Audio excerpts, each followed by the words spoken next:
Auzubillahi minash shaitanir rajeem. Bismillahir rahmanir rahim. Assalamu alaikum wa rahmatullahi wa barakatuh. Ladies and gentlemen, thank you very much for tuning into PTV World.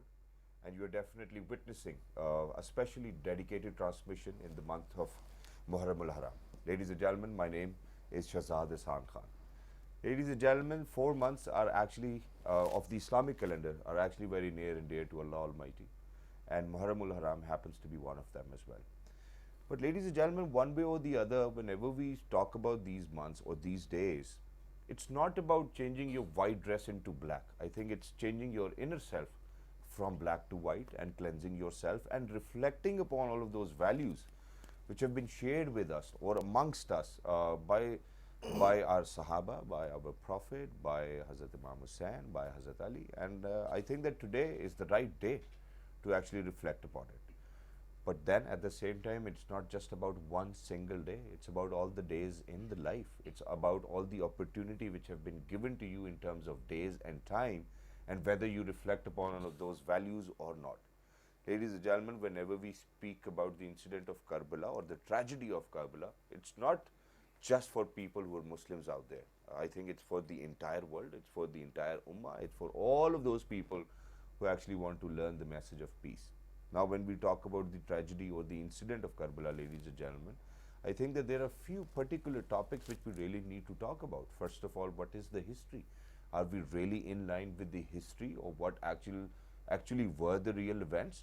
Now, when we talk about our country, Pakistan, ladies and gentlemen, we have a youth bulge over here. 60% of the population is youngsters.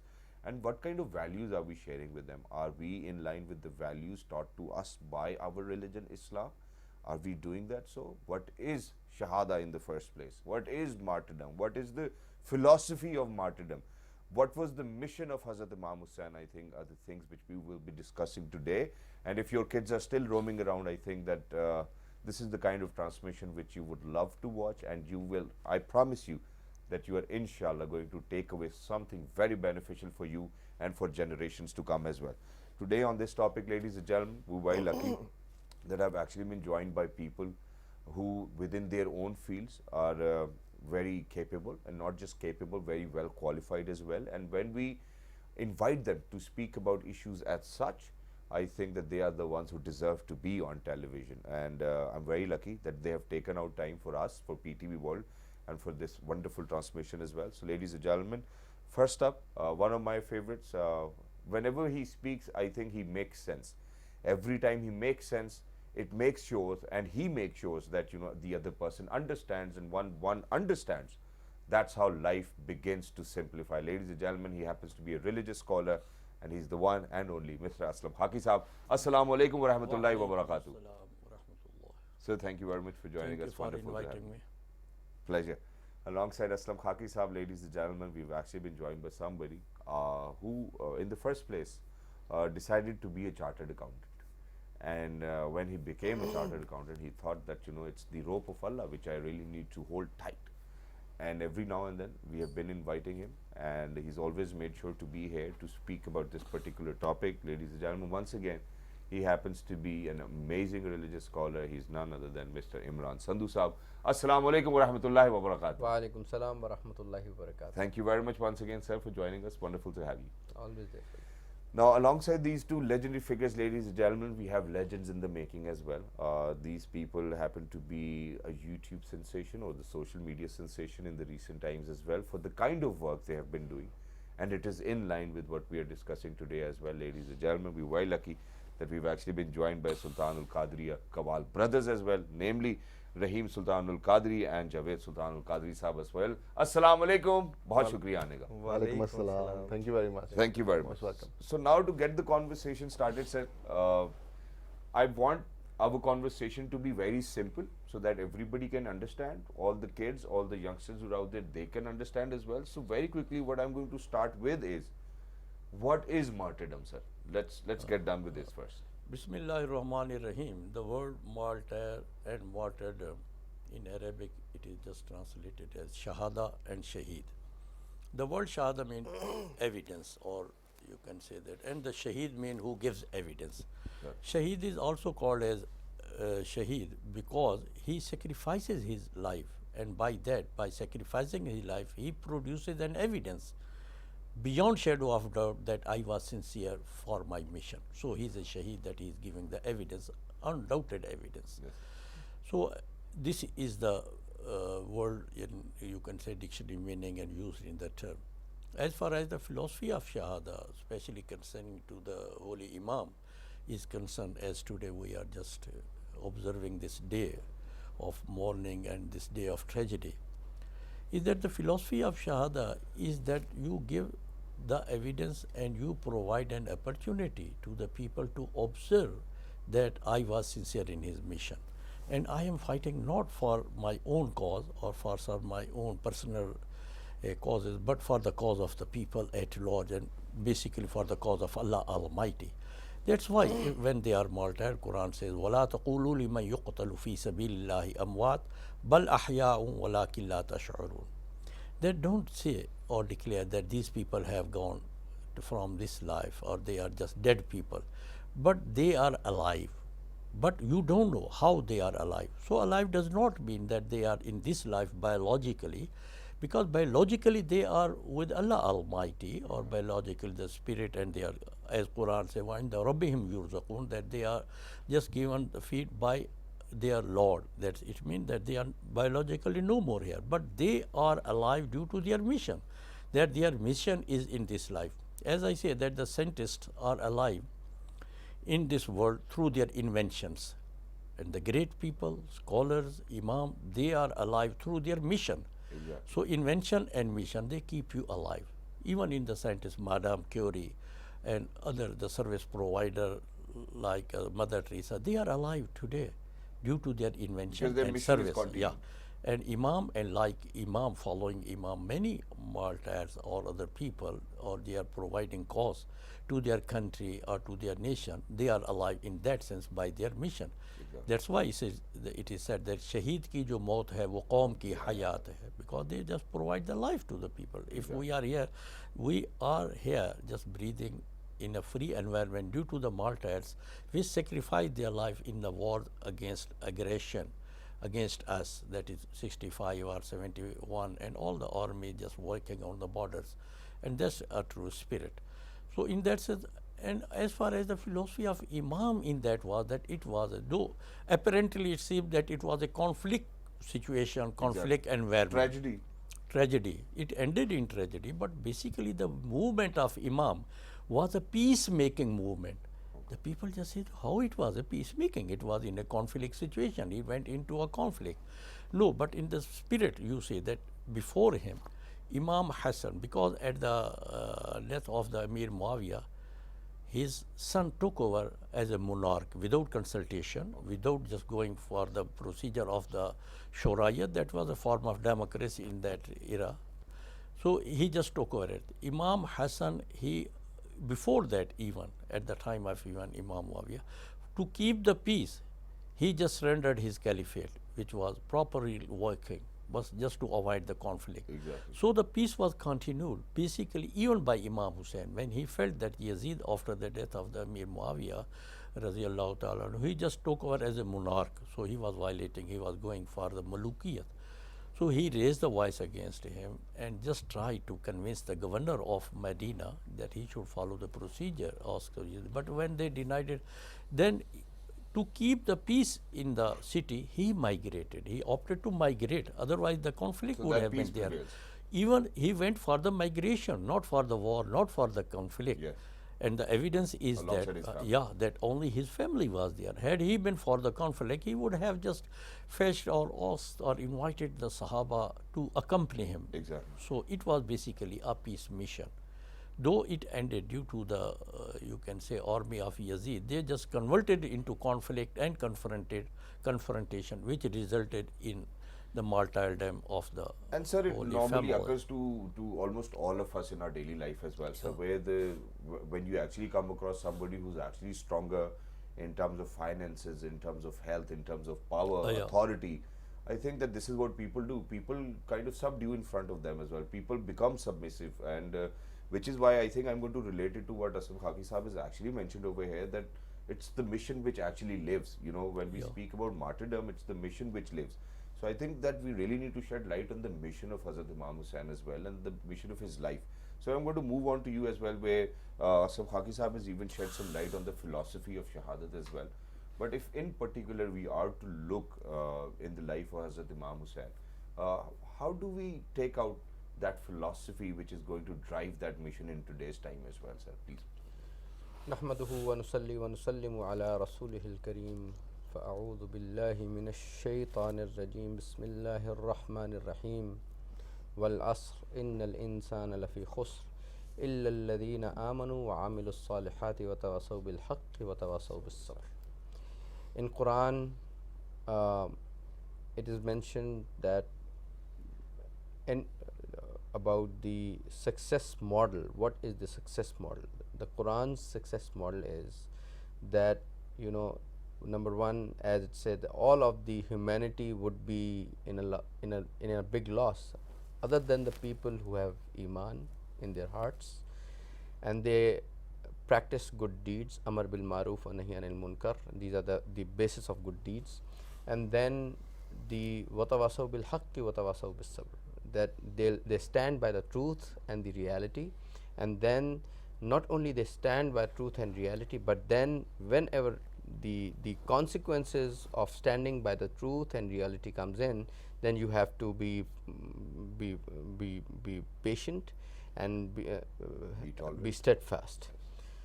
So the philosophy behind the struggle, the movement that Imam Hussain peacefully wanted to lead, instead of going into a direct conflict, rather negotiate and tell the people where the direction of the leadership, we should not even call it a leadership, the tyranny is going. He was a tyrant. Yazid was a tyrant. He was a fasiq, he was a fajr, and he was a tyrant, and he had a direction to his sole purpose of being there. Even his father perhaps did not know about his intentions, because intentions are known to Allah subhanahu, because he was a wine drinker, he was a you know, some ulama have even written that he was not even a Muslim, but there's a difference of opinion over there. So academically speaking and philosophically speaking, he had changed his concept of governance. He wanted more of wealth and the area. He was trying to conquer more area rather than, you know, conquering the hearts of the people. And that is why, as of today, the Ummah has a consensus, an absolute consensus, that Imam Hussain rules our heart.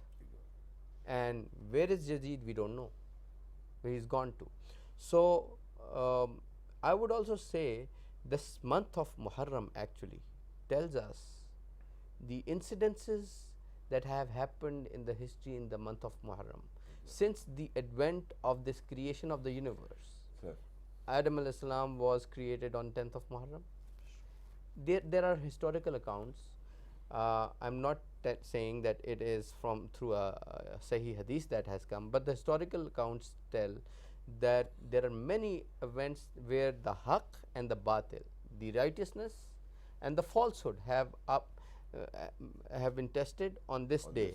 And the philosophical, the spiritual and the physical victory goes to the person who stands by the heart. So Ismail alayhi salam was born on 10th of Muharram according to the history. Ibrahim alayhi salam was given the title of Khalilullah on the 10th of Muharram when he survived the attack when he was thrown into fire.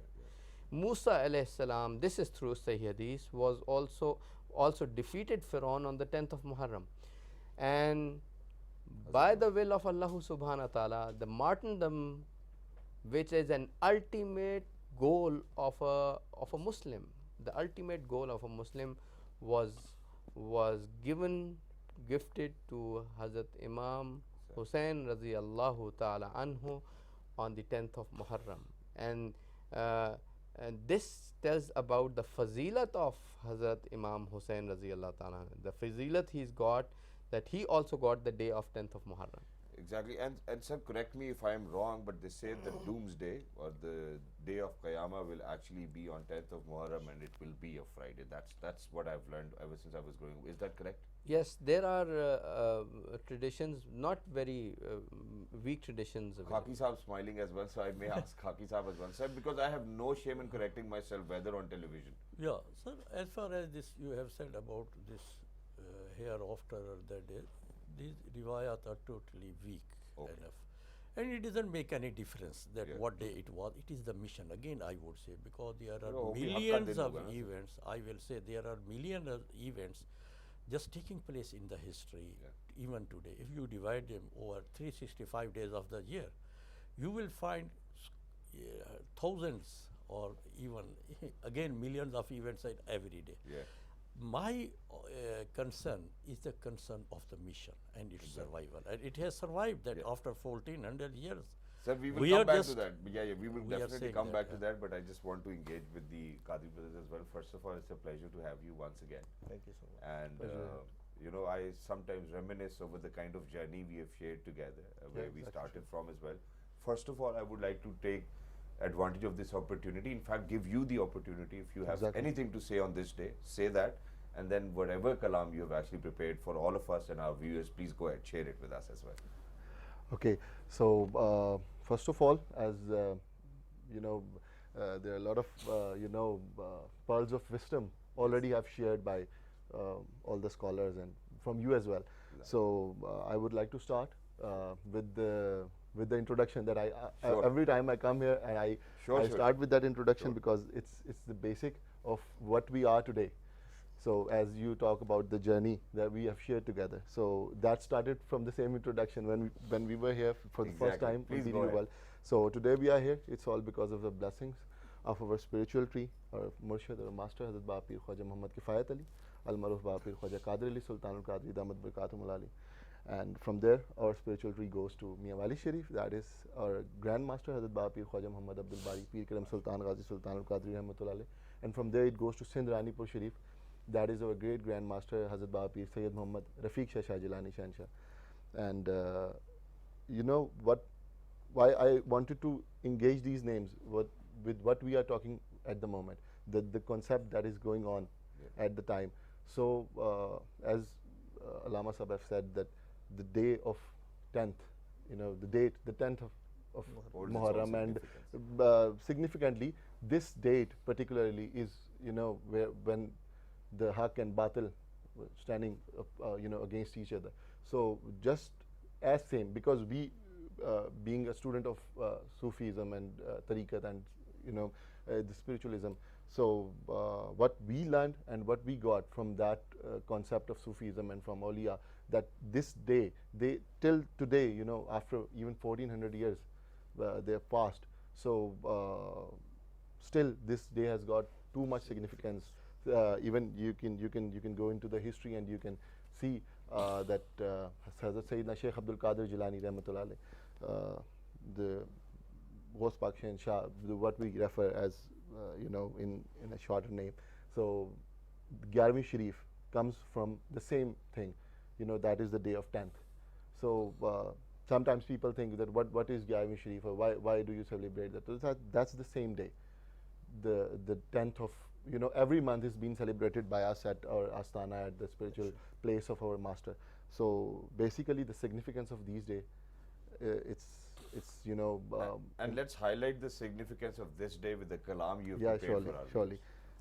ये दिल भी हुसैनी है, ये जान भी हुसैनी है, ये दिल भी हुसैनी है, ये जान भी हुसैनी है, अलहम्द के अपना तो ईमान भी हुसैनी है, अलहम्द के अपना तो امام بھی حسینی ہے اور رونق ہے مساجد میں شبیر کے صدقے سے رونق ہے مساجد میں شبیر کے صدقے سے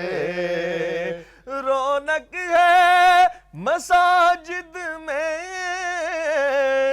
شبیر کے صدقے سے شبیر کے صدقے سے مسجد بھی حسینی ہے آذان بھی حسینی ہے مسجد بھی حسینی ہے آذان بھی حسینی ہے اور گرنے نہیں دیتے ہیں سجدے سے نواسے کو گرنے نہیں دیتے ہیں سجدے سے نواسے کو گرنے نہیں دیتے ہیں سجدے سے نواسے کو سجدے سے نواسے کو کیا خوب کہ نبیوں کا سلطان بھی حسینی ہے کیا خوب کہ نبیوں کا سلطان بھی حسینی ہے اور تم مانو یا نہ مانو اپنا تو عقیدہ ہے تم مانو یا نہ مانو اپنا تو عقیدہ ہے تم مانو یا نہ مانو اپنا تو عقیدہ ہے اپنا تو عقیدہ ہے ہر قاری کے ہونٹوں پر قرآن بھی حسینی ہے ہر قاری کے ہونٹوں پر قرآن بھی حسینی ہے الحمد کے اپنا تو امام بھی حسینی ہے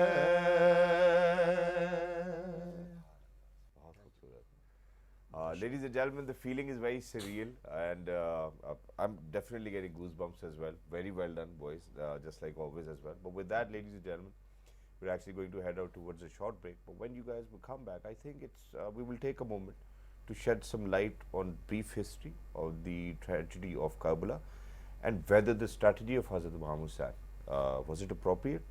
That's it. I think I'm not going to say any further about it, but we really need to question it so that people can learn, we can learn. So let's learn together. We're going for a short break. Don't go anywhere. We will be right back. Love of my heart, you're the light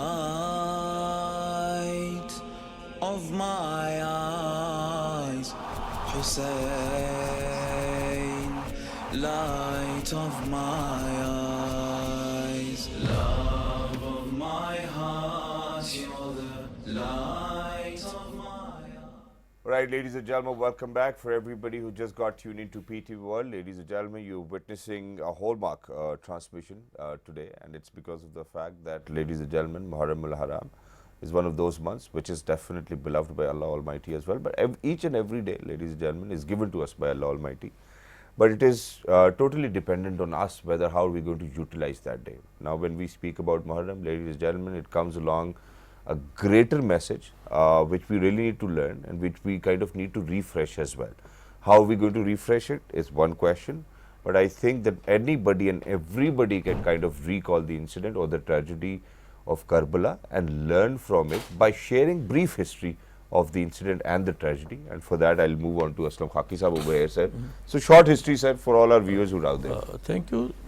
after just trying to convince the people in Medina and the governor of Medina that they should mend their ways, Imam just opted to just move from Medina and to go to Karbala or to Kufa practically, because he was invited by the people of Kufa to come here and settle. So it was a migration. That's why he took only his family and not the other people. Otherwise he could have given the call. Thousands of people would have joined him. So on the 2nd of Muharram, Imam along with his caravan entered into the area of Karbala, and there was a plain and all that. So he entered there. And on the 3rd of Muharram, we see that Umar bin Saad, who was a commander of the Yazid force, he along with his 4,000 army men, he entered the same area just opposite to that area.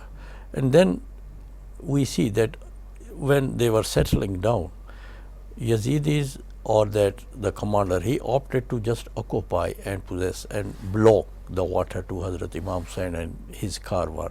So that was the first great tragedy, I see, that you are blocking or access to the water, which is the part of basis of the life. And particularly the infants, children, women, they were there and they wanted to just have the water there. So that was the tragedy. We say that it was a tragedy by non-accession.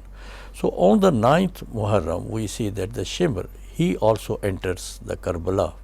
And on the 10th Muharram, the tragedy, the great tragedy takes place, and there is a conflict. I will not say that there was a war or there was just war, nothing else. It was an attack, an aggression.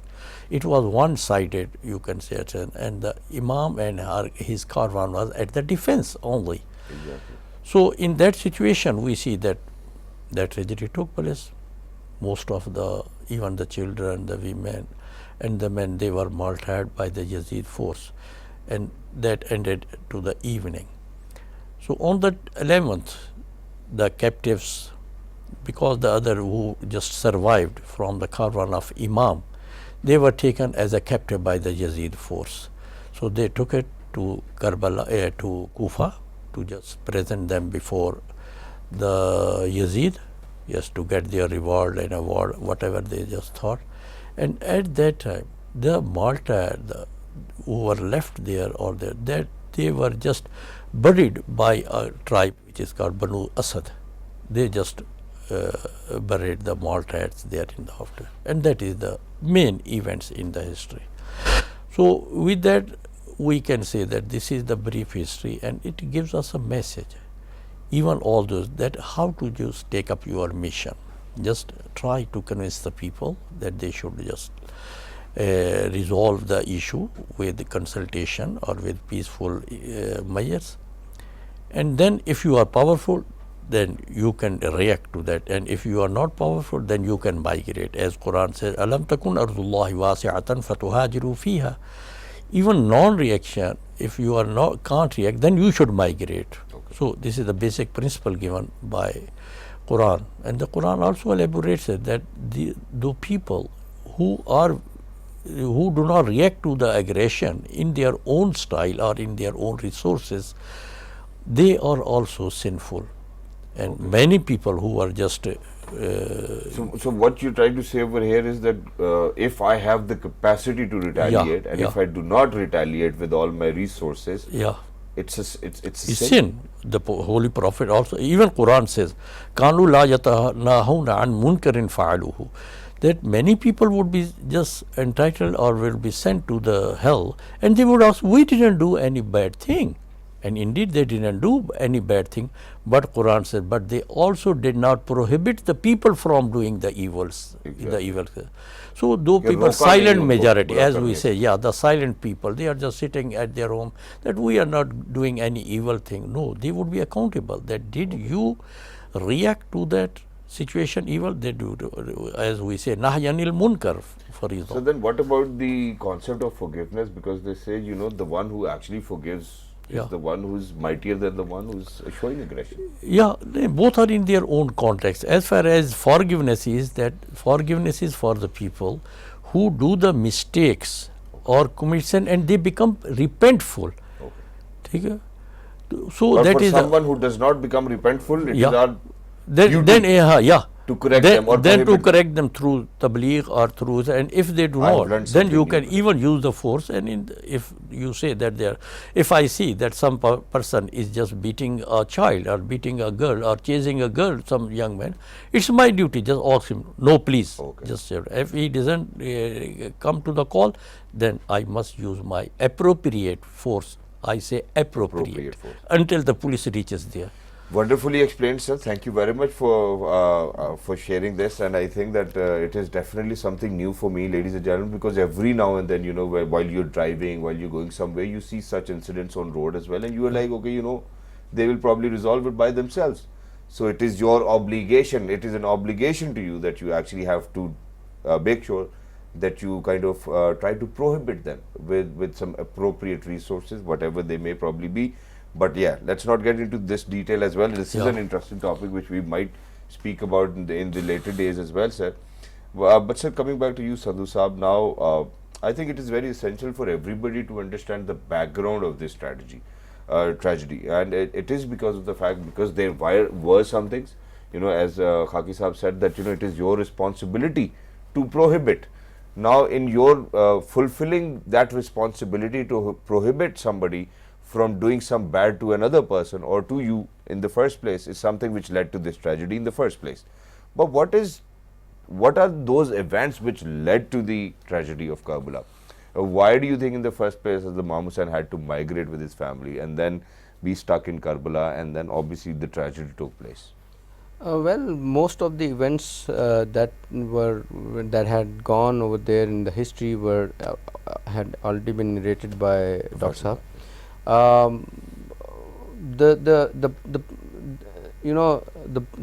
There was a transitioning going on from like the era of Nubuwat had gone by.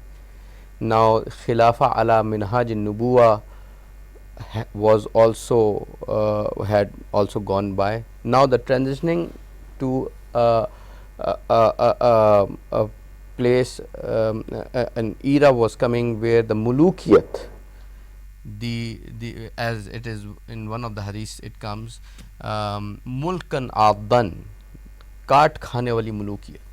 This was the advent of the history, the crossroad of the history that was going on, and Imam Hussain radiyallahu ta'ala an actually had foreseen this, that he was trying to make sure that this Sultan al-Jair, this tyrant, should get a message from, and it was his responsibility that and it is Abzul Jihad what he was doing, but in a peaceful way. He was trying to get out to him and speak out to him, look, your direction has gone, you are taking this history of this great ummah to a decline, and from there on you'd see that the decline is there, like in the first few hundred years, few decades, the Islamic Caliphate had gone from east to west, and from this point onwards the overall decline has started, unless or until Allah subhanahu wa ta'ala again decides after Mulkan Jabriyan that another Khilafah has to come. So Imam Hussain radiyallahu ta'ala an was there at the crossroad, and the events that led him to this place was his observation about the way this guy Yazid had, you know, he was not actually up to the merit to hold this position, and he was there. Thank you very much, Sandhu Saab. In fact, my next question is actually in line with what you've just said. And now, when we talk about the mission of Hazrat Imam Hussain, I think it is very important for all of us.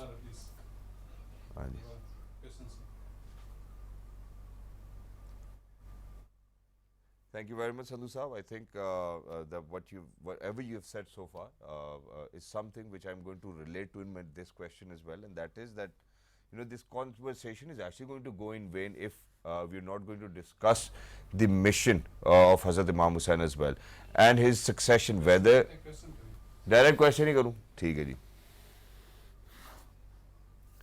शुरू. So now my question to you is, was this movement of succession on merit? Yeah, I would say, though apparently in the history, and we just see it, and we just stated that it was the entitlement of Hazrat Imam Hussain was due to the fact that he was the grandson of the Holy Prophet sallallahu alaihi wasallam. But it was not on the basis of succession, but it was on the basis of the system and the merit. Number one, Imam Hussain did not ask Yazid to hand over the caliphate to him. He asked to just put on the pedestal of the prophethood this governance as Ala Minhajun Nabuwa. He wanted to just put the system on the right pedestal. He didn't ask for himself. Right. And number two, even if he did at any stage, he was not a candidate for the caliphate. Right. Because earlier to that, his brother, elder brother, Imam Hassan, he surrendered that. So it was for the restoration of the system. Even if he has contested for the caliphate, he would have been successful, and his entitlement would have been that due to the environment in which he lived in the environment of the Holy Prophet sallallahu alaihi wasallam, in the environment and his grandmother Hazrat Fatima radiallahu ta'ala anha. So this environment counts for your rearing, for your bearing. Exactly. He just learned everything directly from the mouth of the Holy Prophet sallallahu. Exactly. All other might have just getting the reporting, which may be just reporting, may be misunderstanding or false that. So his entitlement was also on the basis of merit. And so not on the, otherwise how could he challenge the succession of the Yazid? Sir, so now I'm going to bring you to 2020. 2020, yeah. We all are sitting over here, alhamdulillah, thanks to Allah Almighty. But we are fighting for titles, we are fighting for succession, and we are fighting for all of those things which we have seen now. You just said it. Yeah. That people have surrendered so that the system can run. System can run. What is your message for today, sir? Today is the same, that we should just first, if we are in conflict with each other, if we are in difference with some other person, we should first take him to try to convince him, that is through preaching or even that. And then if he doesn't, then if you are powerful enough, you can just change with the force, appropriate force, or you can just change the system by election. Now we have many options, by calling the police if there is some conflict which is injurious to the life or to the property. And then is the peacemaking. If you are weak enough, then you should get aside and just ask the people other to handle the situation. So the peacemaking, and as far as my right is concerned, I'm in a rightful position to keep the peace by surrendering my right, but not the surrendering your right to the other person. Wonderfully explained as well. Moving on to Sindhu Sahab. Sindhu Sahab, what would you like to say now? I would like to give a message to the nation through this platform. Today, lots of struggles are going on. A struggle in Kashmir is going on. A struggle in Palestine is going on, a struggle in Syria is going on, a struggle in Afghanistan is going on. So much so, there are many movements that are going on. The best option for those movements nowadays would be to follow the steps of the great personality, the grandson of the Holy Prophet sallallahu alaihi wasallam. I would tell the Kashmiri people to remain steadfast, and you write a history as Imam Hussain radiyallahu ta'ala an wrote this history, and you will be successful. And for that purpose, I would tell them, shahadat hai matloob wa maqsood e momin, na maal-e ghanimat na kishwar kushayi. Subhanallah, sir. Iman taza hota hai har Karbala ke baad. Ladies and gentlemen, the way our guests have actually engaged with me and with all of you, I hope and I pray that we all have actually taken something away from this as well. And I do not really want to say anything further, but there's only one thing, and that is, sir, thank you very much, each and every one of you, for joining us. And towards the end, we'll move on to Qadri brothers as well, who are actually going to share another kalam towards the end. Let's do this. मेरा बादशाह हुसैन है, मेरा बादशाह हुसैन है, मेरा बादशाह हुसैन है। अमन का महरो माह भी, अमन का महरो माह भी, जो शाहों का है शाह भी, ایسا شہنشاہ حسین ہے میرا حسین ہے، ایسا شہنشاہ حسین ہے میرا حسین ہے، ایسا شہنشاہ حسین ہے۔ کرے کوئی جو ہم سری کسی کی کیا مجال ہے، کرے کوئی جو ہم سری کسی کی کیا مجال ہے، جہاں میں ہر لحاظ سے حسین بے مثال ہے، جہاں میں ہر لحاظ سے حسین بے مثال ہے۔ یہ ہو چکا ہے فیصلہ، یہ ہو چکا ہے فیصلہ، نہ کوئی دوسرا خدا،